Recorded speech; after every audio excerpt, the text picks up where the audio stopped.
Yo, what is up folks, MTG here. Obviously Foundations is now out on Arena, and I'm taking a look at Boros Burn here in Pioneer.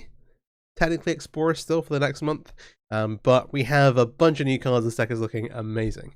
Let's go through the new cards first. So I guess first off, I think the most exciting thing maybe, specifically for Pioneer, is Boltwave. Red, 3 damage to each opponent. It's a lava spike for 3 damage. That doesn't target as well, so it gets around the ley line and some other things. One big reprint to Arena that's not on Arena yet, but is in paper Pioneer, is Boros Charm. Obviously, the main thing we're doing here is 4 damage, but occasionally you use the indestructible or double strike mode on your creatures. Like, you can potentially get a really big Swiss Spear attack in, but normally the 4 damage is going to be more burn. The face of the place, etc., etc. We're trying to burn our opponent out here. Burst Lightning is another 1-drop burn spell that kind of replaces the other kind of shock style effects that we have in the format, because it has kicker 4. So like, if you're later on in the game, you got lands in play, you're like, oh, I'm going to cast 5d4 damage, does more damage. And then normally you're going to be using this early game still, and like sniping off creatures. Interacting with opponent creatures is really important, especially versus some of the other aggro decks of the format. The Rakdos Prowess deck is still very, very good and very, very fast. If you leave their creatures alone, they will just kill you. And so, hey, we have these here. Suite of 1-drops, 4 Soul Skull Mage, 4 Monstrous Swift Spear, and 4 Kimono Faces Kakazan. These in particular Kraus creatures, the ability of Soul Skull Mage to give the -1/-1 counters lets you deal with some of the bigger things of the format if you need to kill like a Shieldred that's going to gain your opponent a bunch of life or anything like that. But suite of like very aggressive 1-drop threats, and then Kimonos is actually playing a double role in this deck. Not only is it like have the normal like it makes a creature, but the 1 damage you can also use later on in the game to trigger light up the stage or skewer the critics to get the spectacle enabled, which takes us up to our kind of burn suite.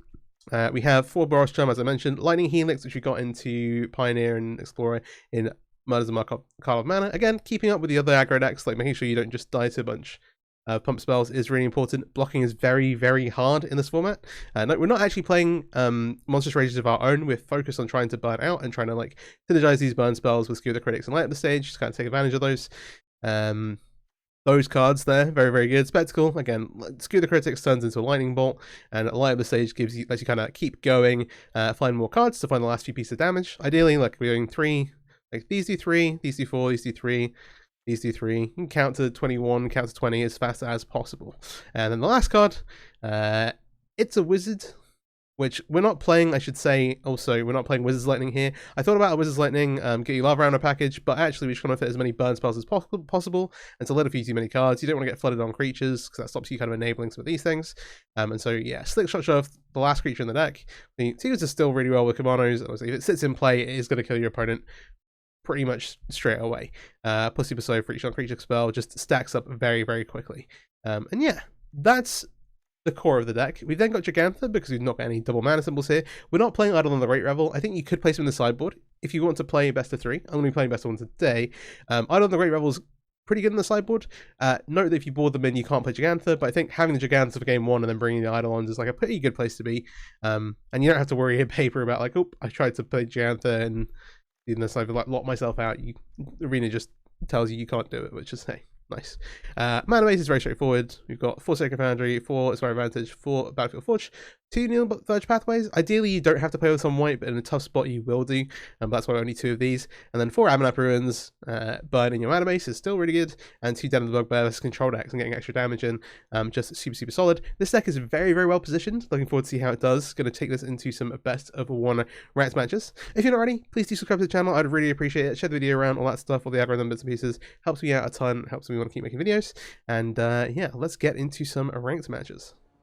Alright, first match of the burn deck. We've got a creature heavy hand. We'll go ahead and keep this. Like leaning into light up the stage. Okay, opponent's mulligan. I think we're on the play, but I didn't cross check that, so we'll gamble ahead.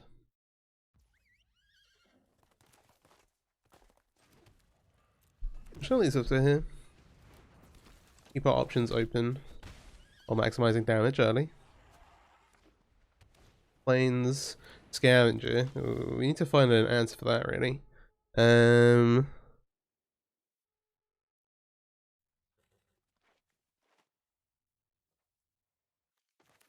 like the idea of going this spear, attack here, and we can maximize the use of our Skew the Critics. We're still not going to block. We'll shock ourselves. Yeah, skewer now. And then leave ourselves room to hopefully Light up the stage next turn. Or like have good options open. Okay. Yeah, I'm happy to just open attack. Okay, I was expecting green-white enchantments. White-blue is kind of a bit more interesting. It means this blue gives them access to some unblockable flying stuff, which is pretty good. I'm gonna go light up the stage now, try and find our third land drop. Okay. And we can't play both of these next turn.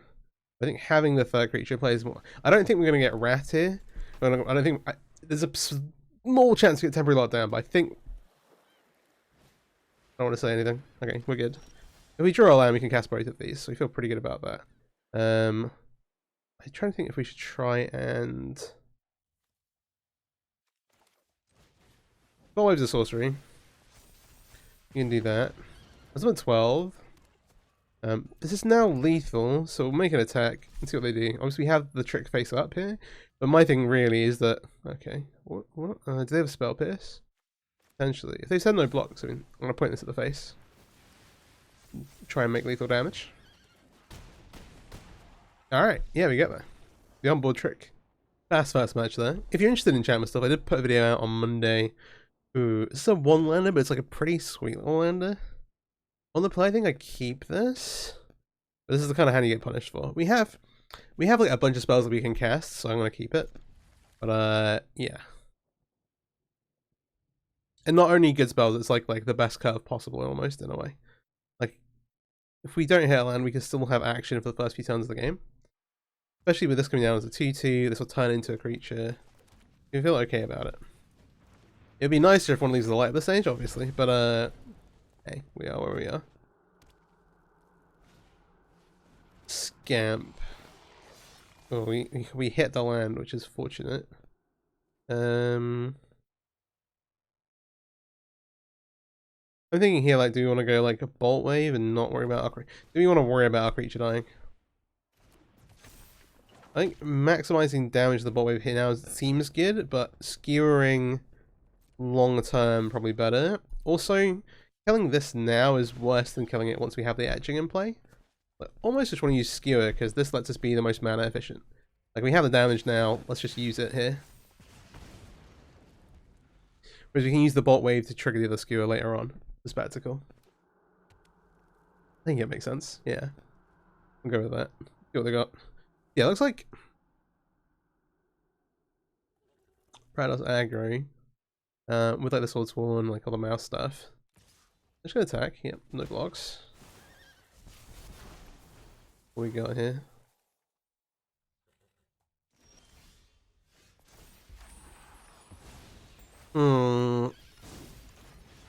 Interesting. I think given that, we just go face with everything. I'm gonna go Kimonos. This like gets us the other creature into play. This stops this currently, right? So if it's not damaged by a red source, like given the state of their life total, I'm just gonna go face with everything here.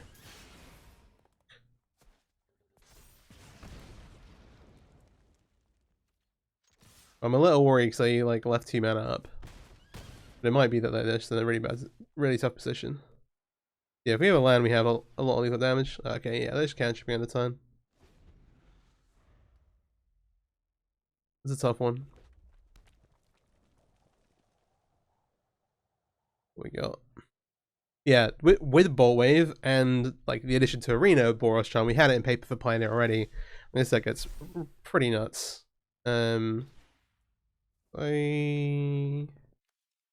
Here. Leave Boltwave, and we'll then light up the stage. Cast these now to get the prowess triggers. Let's just give it up, they've got nothing. That's unfortunate for them. But yeah, nice. Take another one.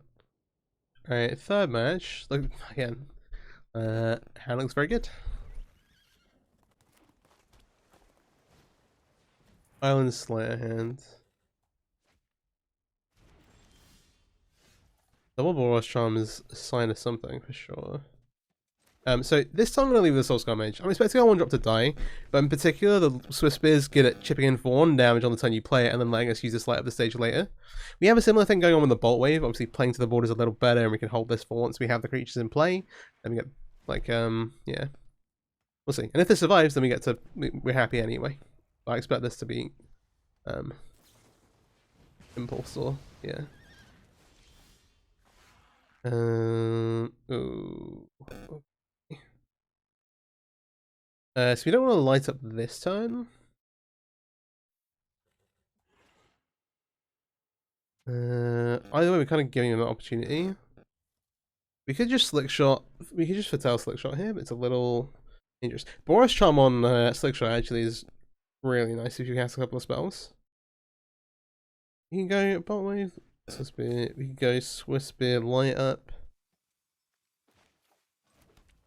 I think given our mana situation, I'm actually just gonna cast the slick shot. It's absolutely vulnerable again. But it's like, okay, they need to deal with this. They maybe can't develop as much as they want to. You've not seen a Phoenix yet, which is surely what this is. Okay, I have another impulse. We don't have enough mana to really... Is it speed? Okay... We didn't hit land. We'll come in across with a Swiss Spear. It would be pretty tough if they have Spell Piercer. In theory, they should let this damage happen, even if they have a removal spell, just because we can respond with stuff. Like, if we have a Monstrous Rage in response to a removal spell, then they lose. We'll try light up.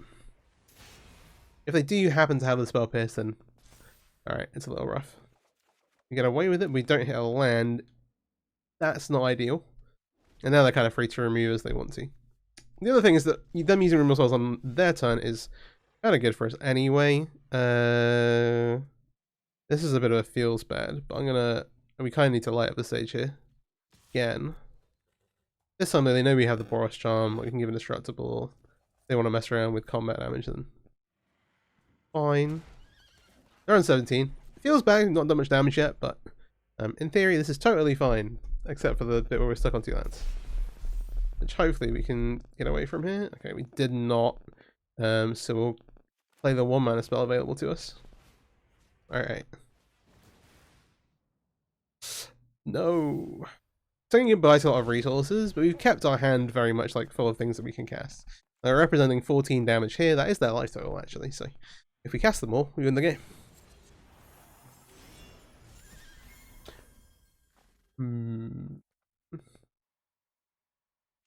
I was trying to think about it, like, yeah. Alright, we hit a land, we don't have to shut it straight away. We need to have 1 slick shot that we can kind of be like, hey, we've got this. I think we just use... At this point, we're kind of like, they're going to have some resources to use, we've got some resources to use. Let's try and burn their resources.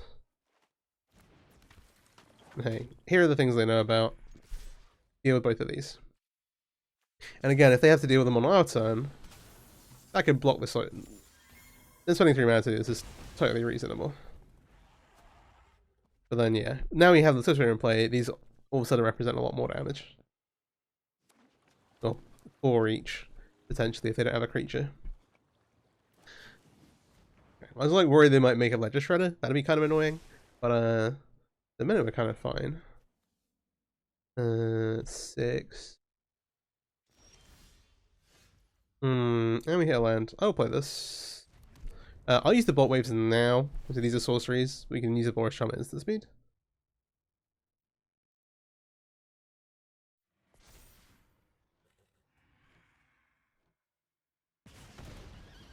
They're thinking about it.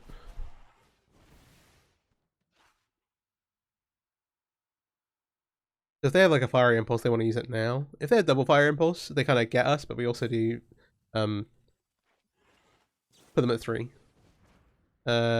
Ooh. That's a Phoenix. Okay, do we really 3. It's keeping the threat in play better. It's 1 less damage, but we have 4. This is going to do 3. This is currently going to do... If they have another one, then we are in trouble. We're giving indestructible here. Which would... I think the correct thing to do is let this die. Yeah. They take 3 here. I'm going to cast this now so they don't get to look at more cards.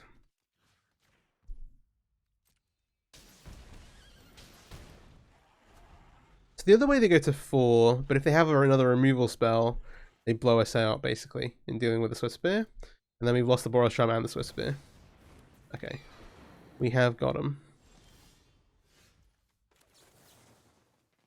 4 damage, target player, Boros Charm for the win. Nice. Alright, right off 3 wins in a row. This looks decent, but it's again creature heavy. The creature heavy hands with Kimonos do look better. So that's fine. Go ahead and keep. We got spirits, maybe, without a card waste. It could be some enchantment stuff like we've seen before. But I don't know. In general, would guess that blue-white spirits from out of card waste. Ooh, interesting. Screll can mean a lot of different things. We are cooking over there.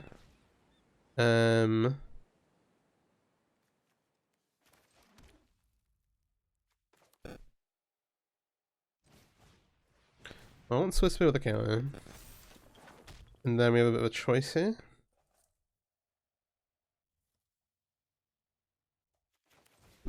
Maximize damage in the here and now. Come across. 15.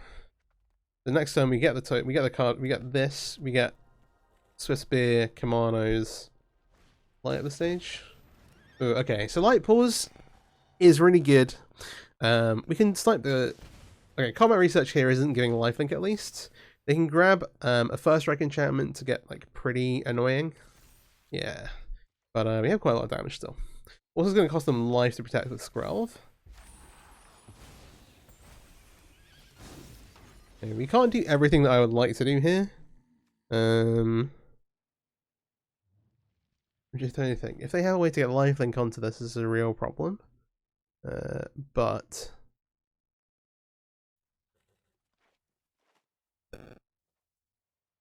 Like, we could just look to maximize creatures in play here, but giving them time with this in play is worse. I think we wanna try and progress. It's tempting to go Kimono's light up as well, but I think this is our best case right now. Do the judgment call. They block this, take 6, go to 6. If they then find a way to get lifelink, then we're in, well, specifically lifelink and vigilance, then we're in huge trouble. But yeah, we'll see. Because the primary way to get lifelink in the deck now is Sheltered by Ghosts. This card.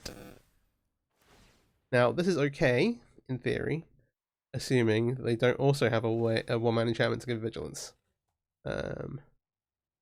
Which would be bad. They get to go find Centralize off the Shelter by Ghosts. It's not a big surprise, but they could have found anything here. And yeah, that's 9 lifelink vigilance. It's going to be a lot of life. And it's a draw. So we're probably not winning this one. We need to kind of dodge the Shelter by or draw removal spells. So I think this time we go... Kimono's light up. Yeah, we don't have any opponent can't gain life effects in the deck here. You maybe place them on the sideboard, but we don't have any here. Very awkward. No attacks. We don't want to give them more life. They can force us to block this turn. In fact, they can force us to not be able to block this turn. We're dead. They can just. Yeah. Oh, let's keep up. They can see your enchantment up and with that other stuff. Oh. Alright, this will be the last match, I think. 3-1, that was a rough loss there. Usually you draw a piece of creature, a couple of pieces of creature interaction to get rid of the scroll and the other piece. So here we have a 1-lander, but it's a little bit more sketchy than the one we kept earlier. I'm going to mulligan this. This we'll keep. We can put a land back and feel decent about it. Might as well be the Battlefield Forge. It's a little slow in theory, but like if either of these show-offs land and stick in play, then we're off for a pretty good time. Test user 5. Angels could be like elves, but like heavily suggested just angels based off of the start. Slam the select shot, go to combat, try and do as much damage as possible, as fast as possible, and hope it's good enough. Backclave apparition is annoying, but not the end of the world. Skewer is annoying for sure. Yeah, TT back killing this.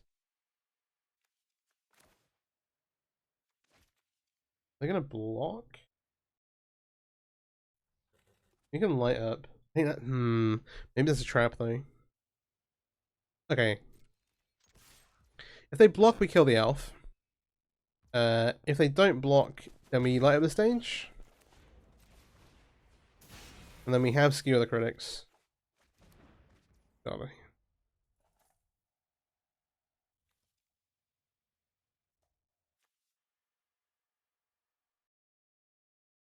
You skewer here, is this the tag play?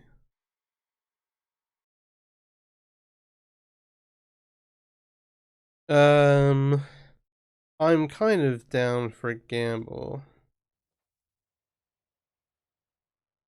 We're on the play, this is turn 3. Yeah, let's light up the stage. 20 lands, 1 in 3. Alright, we missed hard. That's not good.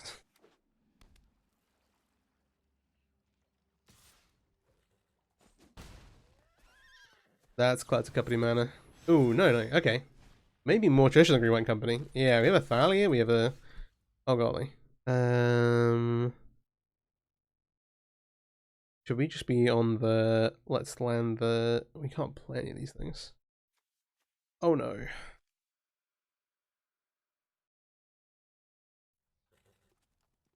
Yeah, I think we're kind of locked into like Slick Shot attack. The Slick Shot then attack opens up some other stuff if they don't have an answer for it. Yeah, no. I was expecting angels, even with the Psychic apparitions, like a lot of the decks play Lana or else Cave, plus all the green white angel stuff. This is a bit more problematic. No blocks. Maybe we can get a land here to free up the Lightning Helix. This is the card that's kind of made this deck more viable. No. We can skewer though. It just costs 2 mana. Oh, we're in such trouble.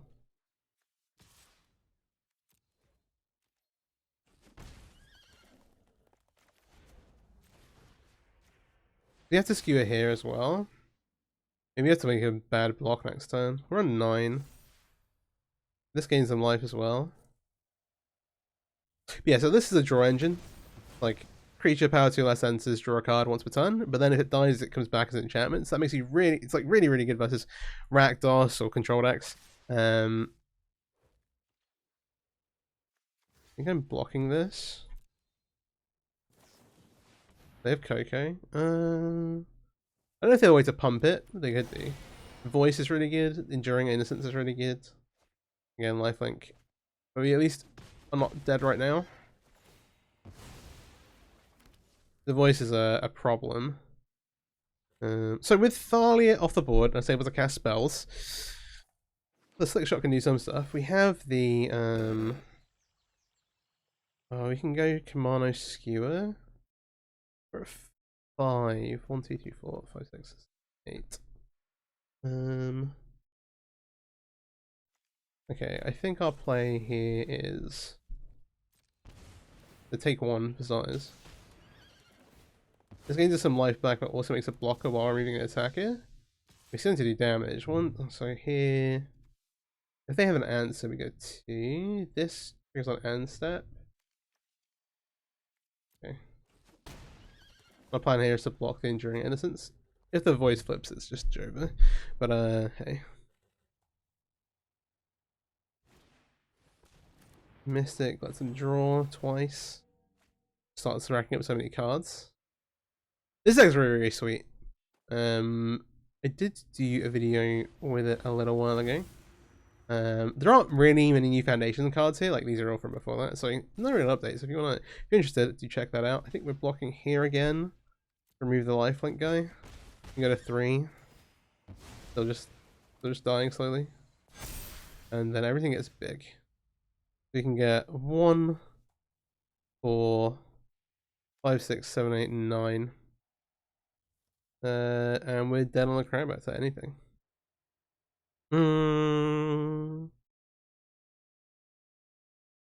No. Pack it up. Pack it up. Oh, GG's. Alright, got a little unfortunate there in a couple of them.